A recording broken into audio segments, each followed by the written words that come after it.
Being able to recognize, treat, or prevent PPD is important because depression and anxiety can alter not just a mother's emotions, but her biology as well. Both depression and anxiety are associated with changes in neurotransmitters such as serotonin, norepinephrine, and dopamine, catecholamines such as epinephrine, and hormone levels like cortisol.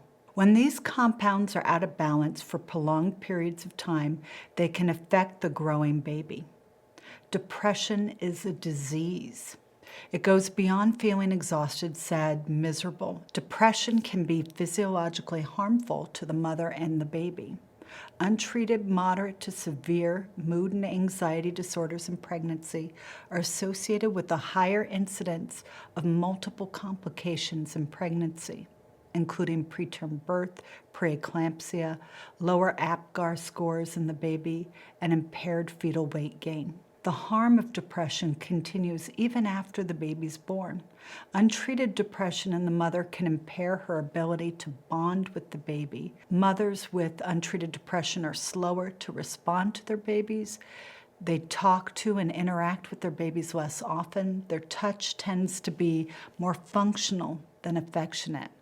They're more likely to respond to their babies with strong negative emotions such as avoidance and anger when a baby cries. Depression also saps your joy and makes you feel numb. Many of the patients who have struggled with PPD have mentioned that even seeing photos of their baby taken during the period of their depression was painful. It reminds them how empty and detached they felt. These moms mourn the loss of the many joyous aspects of the baby experience. Postpartum depression doesn't just affect mother and baby, it affects the entire family. Husbands and partners experience not just the added burden of taking care of a baby, but the loss of support from their spouse. Relationship distress reduces teamwork, which in turn further increases relationship distress. Like depression, anxiety also has negative effects on mom and baby.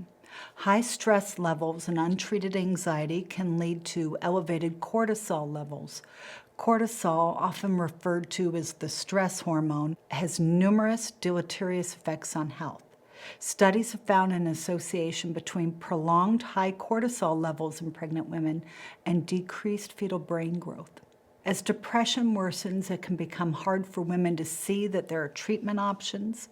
Approximately 5% of women with PPD think of self-harm, sometimes to quite often. Sadly, suicide is among the leading causes of maternal perinatal mortality in the U.S. Clearly, it is vital to prevent, identify, and treat PPD. Developing a healthy mindset and positive coping strategies will provide layers of protection. Knowing the signs and symptoms of PPD can help early recognition and diagnosis. Luckily, we've entered an era in which effective preventative measures and treatments are available. Unfortunately, there are still many barriers to receiving treatment. These include the stigma of PPD, uninformed opinions about treatment, lack of perinatal psychotherapists and psychiatrists, and the cost of treatment. Depression itself, however, is the biggest hurdle to overcome when seeking help. Depression strips away your hope until even the concept of treatment can feel pointless. Instead of reaching out to your support network when you need them most, you withdraw, and you feel too overwhelmed to tackle what seems like the most daunting task of finding a therapist. Depression magnifies shame. Thus, the very act of seeking help can feel like an admission of failure. On the contrary, it takes incredible bravery and strength just to say, I need help. As we've seen, it makes sense to do all we can to prevent postpartum depression and anxiety. As we move forward, you will learn how to empower yourself to preempt depression and increase your enjoyment of motherhood. Your best you is yet to come. Can you really prevent postpartum depression? Simply put, yes. You can prevent PPD. There have been multiple studies demonstrating that specific strategies can reduce the likelihood of developing PPD. You might wonder how this could be, since we often hear about how PPD is due to hormones or genetics, but we know, as I've said, PPD is far more complicated than that. One cannot simply blame PPD on the hormones. The causes of PPD are much more complicated. Because there are so many other factors contributing to PPD, there are numerous and diverse interventions that can help prevent and treat it.